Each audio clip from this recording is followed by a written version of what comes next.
The Elves and the Shoemaker by Paul Galdone.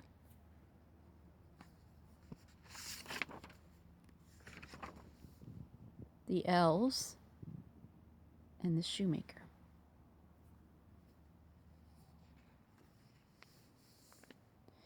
There was once a shoemaker who, through no fault of his own, became so poor that at last he had nothing left but just enough leather to make one pair of shoes.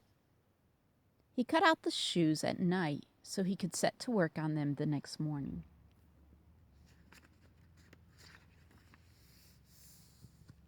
Because he had a good conscience, the shoemaker laid himself down in his bed and fell asleep at once.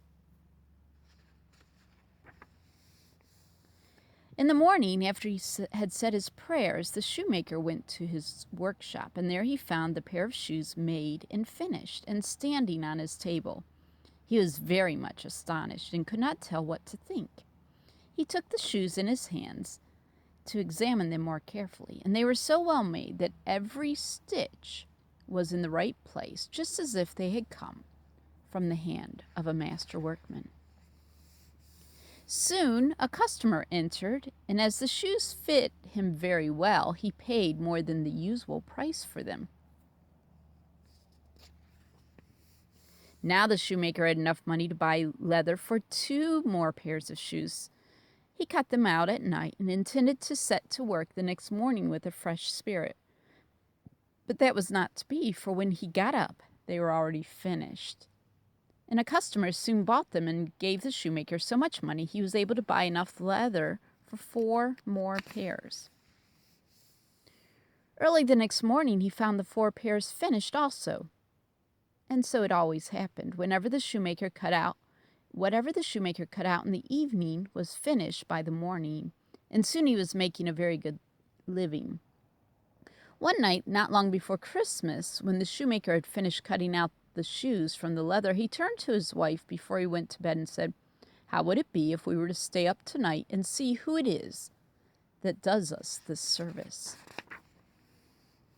His wife agreed, and they set a table to burn, and then they hid in a corner of the room behind some coats that were hanging up. They peeked out between the coats and began to watch. As soon as it was midnight, in came 2 neatly formed, naked little elves. They seated themselves on the shoemaker's table, took up the work that was already prepared, and began to stitch, pierce, and hammer the leather. The elves worked so cleverly and quickly with their little fingers that the shoemaker's eyes could scarcely follow them, so full of wonder was he. The elves never stopped until all the shoes were finished and were standing ready upon the table, and then they jumped off and ran away.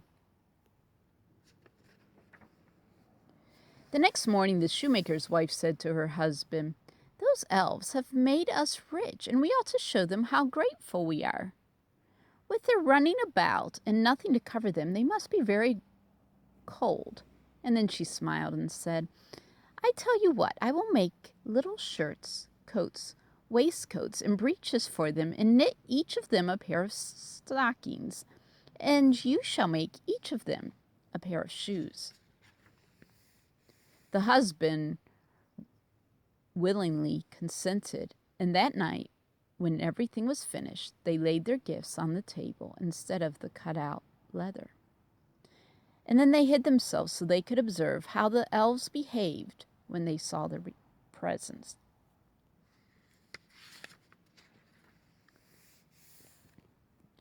At the stroke of midnight, the elves rushed in ready to set to work, but when they found the neat little clothes made just for them, they stood a moment in surprise, and then they showed the greatest delight. Quickly, they took up a pretty garment and slipped them on, singing, "What a spruce and dandy boys are we, no longer cobblers will we be."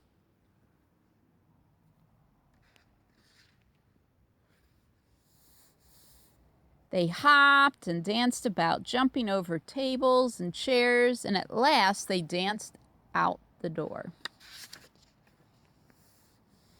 From that time on, the elves never were seen again, but the shoemaker and his wife prospered as long as they lived.